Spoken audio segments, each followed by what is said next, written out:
Hi there and welcome to Section 3, Survival Strategies for Depression. In this section we're going to look at 5 really important areas for improving your mood and managing depression.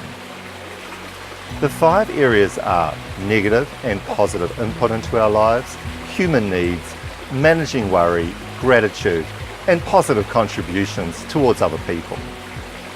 So let's get started with positive and negative inputs in our lives. We are all influenced by the quality of input that comes into our lives. It's a little bit like how physically we have the regular input of water and food to sustain us. But what about emotionally and psychologically? What are the inputs that sustain us in these areas of our lives? It is really important that we know what these inputs are and how to manage them if we are to have a positive influence on our mood. Today we are filming in front of this beautiful waterfall, which itself is a form of water input. However, we will be looking specifically at behavioural and cognitive inputs which affect our mood. If you don't know what lowers your mood and improves your mood, it's going to be much harder to manage it. Everyone is different. What lowers and raises mood for one person will be different for another. So it is important to develop a tailored plan that works for you. Our emotional and psychological systems are affected by the input they receive, both positive and negative. That is why it is important that you try and control or at least influence the input we receive in our lives. So let's get started. Here are some examples of thoughts that are likely to have a negative impact on your mood. I'm not going to be able to cope with work today. I'm useless. I can't do anything right. My life is worthless. No one likes me. My life is a failure. I have done bad things and I feel guilty and ashamed. Nothing in my life is ever going to get better. My partner and children hate me. My life is full of problems. These kind of thoughts are likely to lower your mood and maintain and even deepen depression. These thoughts are like feeding on an emotional poison that makes you feel unwell and emotionally sick. These thoughts can spoil your happiness and quality of life. Now let's look at some positive cognitive inputs. Here are some examples of positive thoughts that are likely to have a positive effect on your mood. Thoughts like, I can move on from how I feel. I haven't always felt this way, and I can feel good again. I am not the only one who feels this way. I can get through it. I achieved really well today. I'm getting better, I'm getting confident, and I'm getting stronger. I did cope well today, even though it was hard. I'm really pleased with my progress and the way that I'm treating people, and I'm liked by both family and friends. I am so grateful for all the good things in my life. These kind of positive thoughts are likely to have an encouraging, supportive, and strengthening effect on your life. Now, just as our thoughts can affect our emotions and quality of life, so the behaviours we choose to practice or neglect can have a significant impact on our emotions. Here are some examples of behaviours that are likely to have a negative effect on your mood. They are behaviours like when you're verbally critical and judgmental of others, when we call people names and put them down, when we argue and have ongoing conflict with people, when we overwork, when we neglect eating, rest, leisure, socialising and exercise and sleep, when we overeat, when we drink and use excessive amounts of alcohol and drugs, when we gamble in excess, when we overspend, when we can't afford it, when we treat people badly. These kind of negative behaviours are likely to have a negative and a weakening effect on our mood. Now let's look at some positive behavioural input. Here are some examples of positive behaviours that are likely to have a positive effect on your mood.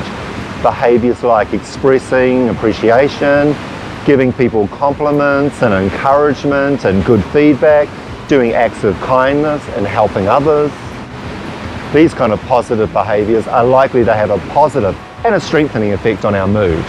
eating a healthy diet, getting enough rest, exercise, sleep and leisure and social activities, travel, achieving well at work and home, these types of behaviours are likely to have a positive impact on your mood and energy levels. The first strategy to improve input into your life is to know the thoughts and behaviours that have a negative and a positive impact on your life. Knowing this provides valuable information to help understand why your mood is low and what you can do about it. If we are not feeling good, we can instantly see what we are doing or thinking which is not helping and what things we could think and do that could bring a positive change. The benefit of knowing what input helps and does not is that if you find yourself not feeling good, it can help you to quickly identify the potential cause of your low mood by identifying any unhelpful thoughts or behaviours so that you can stop those things. In addition to this, you can also identify quickly things that you could choose to do and think that could help improve your mood. I suggest you take some time now and identify which thoughts and behaviours are not helpful and make you feel worse, and what thoughts and behaviours that are helpful and make you feel better by completing the unhelpful and helpful thoughts and behaviours worksheets in your resource book. So here's an example of how this could look and work in a person's life. Thoughts that could make them feel worse could be, I'm not going to be able to cope with work today. Things are going wrong and my life is full of problems. People don't like me and are talking about me. My relationship is getting worse. They will soon leave me. My life is boring and empty. No one wants to spend time with me. And thoughts that could make them feel better could be, I'm managing, improving, and growing in confidence. I enjoy parts of my day and I appreciate all the good things in my life. I will be okay. If my mood gets bad, I have a plan and can do things that will help. My relationships are good and improving. I like the way I treat other people and the way I do my job. And here's an example of how this could work in a person's life regarding behaviours. Behaviours that make them feel worse could be having conflict with other people, being non-active and not exercising, too much drinking and drug use, too much working, treating people badly. Behaviours that make them feel better could be being active and playing sport, spending time with my best friends, fishing, achieving well at work and home, watching my favourite movies.